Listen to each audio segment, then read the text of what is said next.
갓난아기를 키워보신 분들은 젖병 열탕 소독기를 보신 적이 있을 것입니다.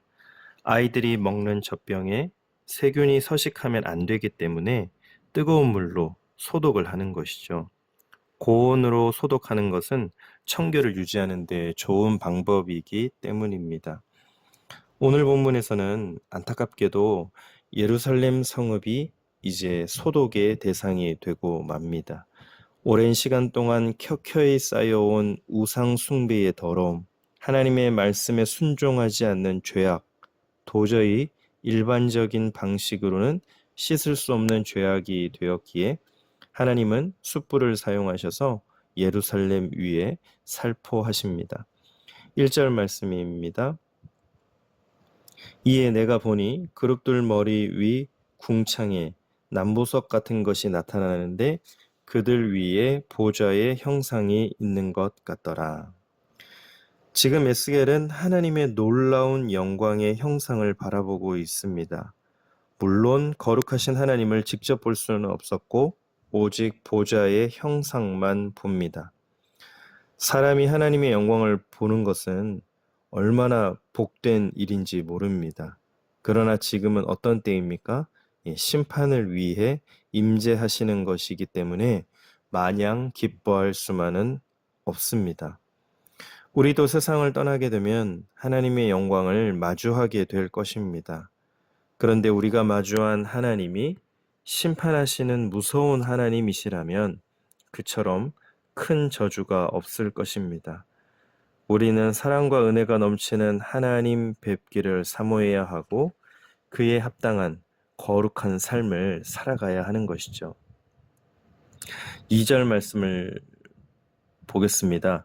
하나님이 가는 베옷을 입은 사람에게 말씀하여 이르시되 너는 구름 밑에 있는 바퀴 사이로 들어가 그 속에서 숯불을 두 손에 가득히 움켜가지고 성읍 위에 흩으라 하심에 그가 내 목전에서 들어가더라.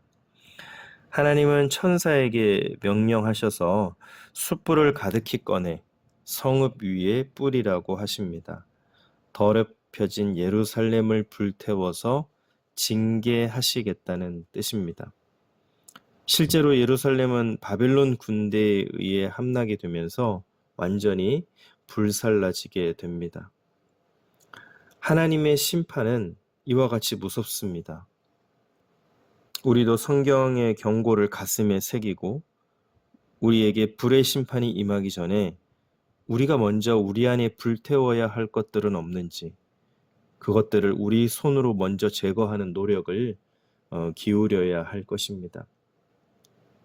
숯불은 모든 것을 태워버리는 심판의 상징인 동시에 더러운 것을 깨끗하게 하는 정화의 상징을 가지고 있기에 그렇습니다. 6절 말씀을 보겠습니다. 하나님이 가는 베옷을 입은 자에게 명령하시기를 바퀴 사이 곧 그룹들 사이에서 불을 가져가라 하셨으므로 그가 들어가 바퀴 옆에 섬에 가는 베옷을 입은 자가 숯불을 꺼내오는 곳은 그룹들 사이입니다. 2절에서는 그룹 밑의 바퀴 사이로 묘사가 되고 있습니다. 그 분노의 숯불은 하나님의 애타는 심정에서 나오는 것입니다. 하나님은 징계보다는 용서를 더 즐겨 하시는 분입니다. 그런 하나님의 마음에서 이런 정말 끔찍한 분노의 심판이 나오는 것 자체가 참으로 안타까운 일입니다. 죄는 이처럼 하나님과 사람 모두를 고통스럽게 합니다. 예수님은 죄로 인해 괴로워하던 인간을 위해 저와 여러분들을 위해 이 땅에 오셨습니다. 우리 안에 죄로 인해 가슴이 숯불에 타는 것처럼 괴롭다면 우리가 지체 없이 주님 앞으로 나아가 토로하고 회개하고 치유와 회복의 역사를 경험하는 오늘 하루가 되기를 소망합니다. 6절부터 8절까지 읽어보겠습니다. 하나님이 가는 베옷을 입은 자에게 명령하시기를 바퀴 사이 곧 그룹들 사이에서 불을 가져가라 하셨으므로 그가 들어가 바퀴 옆에 섬에 그 그룹이 그룹들 사이에서 손을 내밀어 그 그룹들 사이에 있는 불을 집어 가는 베옷을 입은 자의 손에 주매 그가 받아가지고 나가는데 그룹들의 날개 밑에 사람의 손 같은 것이 나타나더라. 예, 오늘 이 본문의 모습에서 무엇을 발견할 수 있냐면 천사들은 하나님의 명령에 충실하게 움직이는 것을 볼 수가 있습니다. 예, 천사들은 하나님 명령을 거부하는 일이 없다는 것이죠. 그러나 자유의지를 가진 사람은 천사보다 훨씬 존귀한 존재로 지음을 받았음에도 하나님의 말씀을 무시할 때가 너무나 많습니다. 하나님은 우리에게 자유의지를 주셨죠. 하나님이 자유의지를 주신 것은 우리가 자발적으로 하나님을 사랑하기를 원하셨기 때문입니다. 그래서 하나님께서 인간을 창조하셨을 때 우리 인간은 하나님의 말씀에 순종하여 살면 죄를 짓지 않을 수 있지만 하나님의 말씀에 순종하지 않으면 죄를 지을 수밖에 없는 그런 존재로 창조가 되었습니다. 하나님 우리를 로봇처럼 만드실 수도 있었겠죠? 예. 찬양할 때는 손을 들으라고, 기도할 때는 아멘 하라고, 주일에는 예배당에 나가서 예배 드리라고, 그렇게 로봇처럼 우리를 창조하셨을 수도 있을 것입니다. 그러나 우리가 자발적으로 하나님 사랑하기를 원하셨기 때문에 우리에게 자유의지를 주신 것이죠. 우리가 전심으로 하나님을 섬기는 모습은 천사조차도 할 수 없는 가장 아름다운 모습입니다.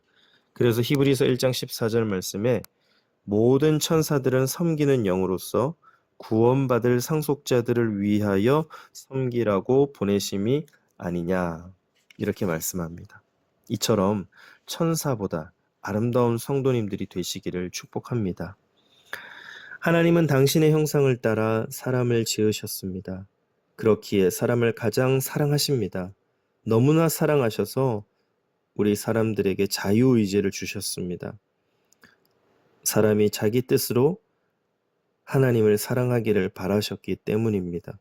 그러나 인간은 계속해서 하나님을 실망시켰고 외면했고 심지어 대적하기까지 했습니다. 그것은 택함받은 이스라엘도 다르지 않았습니다. 하나님은 오랫동안 인내하시며 그들의 회개를 바라셨지만 결국 그들의 가증한 죄악을 숯불로 심판하셔야 했습니다. 우리는 하나님의 징계의 불이 임하기 전에 우리 자신의 죄악을 깨닫고 회개해야 합니다. 하나님이 우리에게 베푸신 사랑과 은혜에 합당한 성도가 되어야 합니다.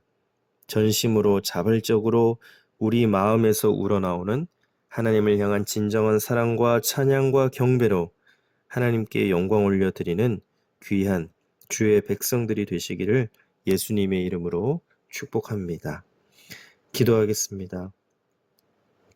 켜켜이 쌓여온 우상숭배와 죄악으로 숯불의 뜨거운 불에 태워질 불쌍한 저희 죄인들을 용서하여 주옵소서.